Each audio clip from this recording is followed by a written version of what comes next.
Coming up today, I've bent the sprayer and the HEN. This is the wheat behind the yard. You hear the dryer going in the background over there. It's got a real heavy dew. You see it in rows again, which is good. This is probably an old tram line. It's a bit thinner there. Like I say, this is where we had the problem with the drill pressure. But otherwise, that's now a tram line for this year. I don't think it's looking too bad.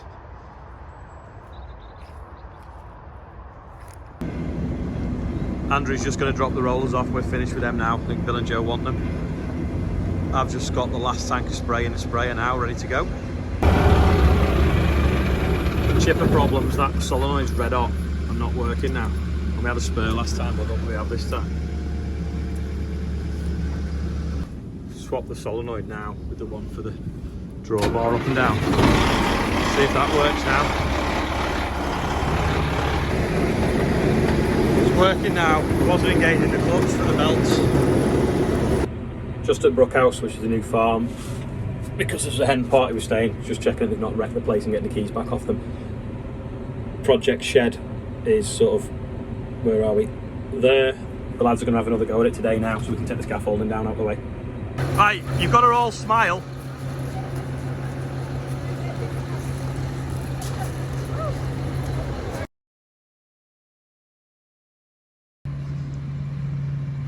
Sam's just mowing the grass at the back. It wasn't thick enough or tall enough to be able to get a cut of hay off it. So we're giving it a mow now, so that in the spring it should be nice fresh green grass rather than having some dead stuff that's died over winter and maybe flattened by snow.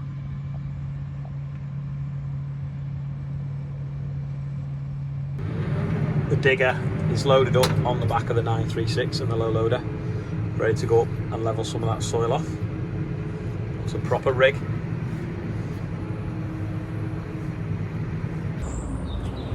Lads are just chaining it down. I'm coming for diesel. Feels like it uses a lot of diesel, but it has done quite a few hours, and I don't think the tank's overly massive. From one John Deere engine on that to another on this. Wherever it is, there's the engine behind me. Off to mow some grass, then go back out spraying. Jenkins are here picking up wood chip as well. Not a neat job. Reinforcements are here. Sam's come with a Fendt so we can get it done a bit quicker. Bit of a race on. Fendt in the lead from the John Deere. I only came back the yard to fill up with chemical and diesel. Now I'm been mowing, and then now I'm loading a wagon with oilseed rape. First load of oilseed rape going out of the year as well. On a genuine oak field wagon. Just sampling the oilseed rape that's going out, giving the guy a passport and a sticker to say that the task assured. That's his collection note that he's given to me with his last 3 loads on and what it was. So he's wheat. All good. Moisture's good. Put that in a sample bag so that we can retain it as well. I'm not sure if you can see on the camera, but that's oil dripping off my ear and all the side of my face. Plugging the pipes in on a John Deere tractor. Someone that's borrowed the muck spreader. Just squirted all down the side of my face. It's chaos today because Christine's off, so there's no one really in the office. I come back the yard to fill up with diesel and spray. 2 hours, 10 minutes have passed now, and I've still not got to fill up because I had to go mowing. Then loading a wagon, someone come for the muck spreader, and even Simon's now turned up as well for wood chip. Oh, and the first delivery of seed socks has arrived, so we need to put all them together and package them and then get them off the Spaldings. So hopefully they'll be with Spaldings middle of this week, and then they're obviously going to be available to order from them at the moment. I think we're putting them on the website today actually. You can tell I've been in the yard 2 hours because the screen had gone off for the GPS. It turns itself off after 2 hours. That is the advantage of having a big tank, because it means when I do come back the yard, I only have to come back half as many times, so I don't lose as much time in the day. I'm at the highest point in St Helens spraying now, and that little thing that was leaking oil the other day has started leaking again, and it's made the sponge inside the radar, which is under here, all wet, so it's not giving a proper reading. So I'm just putting a new sponge in now, and then hopefully that'll work okay. I'll wash the other one and dry it out, and new oil sealant now, because it's just dribbling down and finding its way onto that sensor. Because when I got in here, it was flashing at me and it couldn't tell where the middle sensor was. Anyway, it should be right now. These are the end sensors on these little black boxes. If you watch this now, that's scanning the floor, trying to keep the safe height from the floor. If I put my foot underneath, the boom rise. Look. Stand underneath it, it'll keep going up because it thinks I'm on the floor. So it's right up there out the way. It'll run backwards, you'll see it drop back down again. There you go.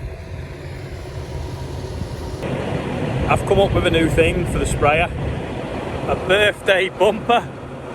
So it's Connor Lewis's birthday, Katie Dawson's birthday, and Bateman's, and then twins Albert and Olivia's birthday as well. So happy birthday. I don't think I can do this all the time, but because I was out on the sprayer today and had the pen, I thought I'd do it. So we've got a birthday bumper. It's a bit like a cool wall off top here, but we should do a tractor cool wall, I think. Maybe do it in the workshop and put a big board up and stick some top tractors to it. What do people think? I don't know how I've just managed to do that, but I've just like totally bent this that should fold. I was turning in this corner and I was trying to get square because I wasn't quite right, and I managed to get it hooked between, I think it was that piece of the hedge as I was shunting, and normally it kind of like folds back, but then because I changed direction it kind of kinked and it's totally bent it now. I think in 6 years I never even bent any of the others that bad, and I've even kinked the stainless steel tube there as well, which is so annoying. I can carry on, but it's just really peed me off. This is where farming's a bit like rallying. You've got to fix it with whatever you've got in the field or off the road. So we've got a telegraph pole. It's an old shed, and I'm going to try and swing on it so we can straighten it. Just on the last field of pre-emergence spray now with me wonky boom at the end. I've ordered a new one. Well, I could try straightening, and I have straightened them in the past, but it's brand new, so I want to keep it right. Just again, front and back nozzles so we don't get any shadowing. I really need to show you that on the whiteboard, draw it out so you know what I mean. I'll probably do that in the morning if I get a chance. I'll show you how it works. Now there's a little bit of a problem here. If you look now, when I put the boom down, because the brake bat's broken, it wants to sit on the lid for the exhaust. So I'm going to have to tie it out the way so that the lid on the exhaust doesn't get blocked as I go down the road. That's that little sort of flap that lifts up when you rev the engine. So you obviously need to let the exhaust gases out, and then when it's raining it shuts so the rain doesn't fall on the exhaust, or when the engine's not running it shuts. There we go, it's suitably bandaged up now so it won't go over the top of that flap. If you look in the mirror now you can see it's miles away. In a mini Merlot, and it's got a full tank of juice, and this on the front is the first batch of seed socks destined to go to Spalding's. So apparently you can now order them. I don't know whether they're on the website, but you can definitely order them, because once these arrive they'll be sending them out to everybody. Someone has also been in contact on Instagram whose dad was the original owner of that stone trailer, and apparently they had dual wheels on it as well. So he's actually sent me his dad's number, so when I get a chance I might ring him up and find some more of the history about it to see what it actually started life as. I do think it was a Muir Hill dumper, to be fair, but he may tell me different, so I'll do that when I get a chance. There was lots of suggestions about turning the door around so it opened out inwards, so then the pressure would hold it shut. The problem with that is we felt, for health and safety reasons, it was easier that you could open the door and it would fly open rather than being stuck on the inside. It is a button inside to turn the fan off, but I think probably the best method, the cheapest that we might try now, is open the door, bead the silicone all around the frame again, put cling film over the silicone then so it doesn't stick to the door, turn the fan on, then shut the door with the fan on, so when the door's pre-flexed it will then seal to the silicone. Because I think what happened yesterday was I shut the door with no fan on and the door sat quite far forwards, but then when the pressure's behind it pushes it away, it makes it leak all the way around the outside. So I think if I shut it with pressure the silicone will set thicker. That's the plan anyway, so I'll probably try that tomorrow. that's probably all I've got time for today. Yesterday's quiz question, there was no hedgehog, so I'll let you decide there. Today's quiz question, what's that? It's on the baler. If you think you know, leave a comment below. If you want to watch another video, it's over there. If you want to subscribe, it's over there. Lots of new subscribers. I think it's because Tom did a live video. Yes, Tom Pemberton did a live video yesterday, and I was chatting to him, and he was picking up the channel, which was nice of him. I think his dad watches as well, so that's good. Thanks for that, Tom. I'll see you all tomorrow, and happy birthday to everyone on the front bumper, on the birthday bumper.